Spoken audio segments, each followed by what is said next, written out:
আমি হচ্ছে আবু সুফিয়ান শফিক, সাবেক চেয়ারম্যান আবু সুফিয়ান শফিকের হচ্ছে মেয়ে।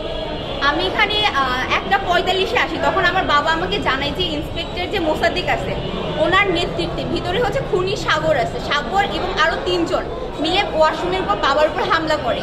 বাবা যখন এটা প্রতিবাদ করে, ভিতরে আরও পুলিশ ছিলেন, ওনারা কেউ কিচ্ছু করেন নাই।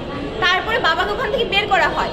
ইন্সপেক্টর মোসাদ্দিক ওখানে ছিলেন, উনি কোনো পদক্ষেপ তো নেনই নাই। তারপরে হচ্ছে উনি অন্য পুলিশদের বলছেন যে ওনারা যেন বাবাকে এখনই সেলে নিয়ে যায়, আবার যেন জেল কারাগারে নিয়েছে। বাবার অনেক যথেষ্ট ইনজুরি হয়েছে।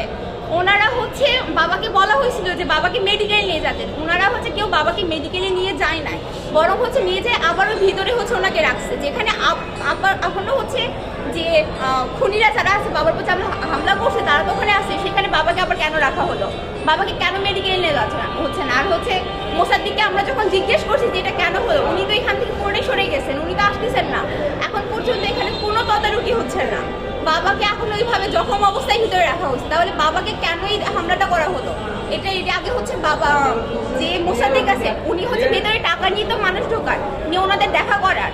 এটা হচ্ছে বাবা যখন প্রতিবাদ করছিল এটার, বাবাকে তখন হচ্ছে এখানে আসতে দেওয়া হয় না, বাবাকে কোর্টে আসতে দেওয়া বন্ধ করা হলো। তারপর কি এখানে যখন বাবাকে কোর্টে আনা হলো তখন ওনার নেতৃত্বে বাবার উপর হামলা করা হলো। আমি এটার বিচার চাই যে আমার বাবার উপর কেন হামলা হবে, যেখানে পুলিশের তত্ত্বাবধানে বাবাকে এখানে রাখা হয়, তারপরে কিসের জন্য ওনারাই হচ্ছে বাবার উপর হামলাটা করে দিল। আমি এটারই বিচার চাই।